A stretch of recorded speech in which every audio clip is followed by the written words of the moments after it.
Kakaiba tong ginagawa ni Boss Rebs ah. Hindi nata motor to. Boss Rebs, Oy. hindi na motor yan ah. Oo nga nagulat nga ako kasi yung may-ari nito nagpunta sa akin, sabi niya kung naggumagawa ba daw ako ng ATV. Sabi ko, nagawa naman boss, pero nagulat ako nung hila-hila nila, ang laki. Oh, putang yung motor yan. Motor ba yan? Hindi naman motor. Pero yung makina niya pang motor, ayan. Nice. Ang brand pala nito Polaris, 1000cc na ATV. ATV rin to kasi automatic transmission to eh. Wala tong cambio. Ang may cambio, front and ano lang, atras. Yan, yung ano, ayaw umikot yung ano, makina. So pinagawa nila yung ano to, pinatiwind nila yung stator, yung stator, yung starter kasi durog.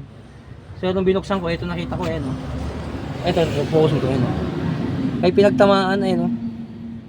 Hinanap kong ano, wala namang nakalaglag na kung ano tumama, siguro may kumalso nung pagkalas nila, kaya ayaw umikot, kaya niliha ko na, naalis na yung parang kuwan dito usli.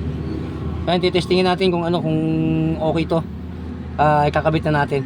Alright. Tsaka ano pala, may nagpapa-shoutout nga pala sa atin. Ito to, hindi ko kabisado ano eh. Si Amones Regalado ng Iloilo Oton. Tsaka Warren Reliores ng BSC. Tsaka Renz Phenol. Yan. Shoutout ko na kay mga idol.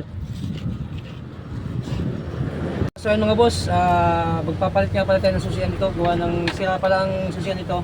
So yung kanyang push start hindi nagana. Ayan o. Kaya pala nasunog yung dating motor nito, yung starter motor. Kaya ipapalit natin susian ng pang-owner. So ang kaibahan lang nito, itong susian nito ay negative output. So ngayon, ito kasi positive output to. So gumamit tayo ng relay para mapagana natin yung ano, negative output. Alright. Sa naisalpak natin, so hindi muna natin kinumpleto ang mga tornilyo. Testing muna natin kung i-start na siya. Ayan, kakabit natin yung battery. Mga boss, nakakabit na natin yung baterya, ano? So, subukan natin i-start.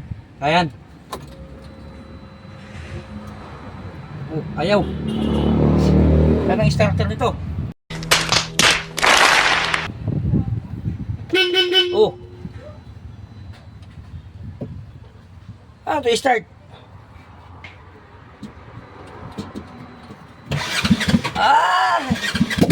Ayun o. Ayun na. Ayan.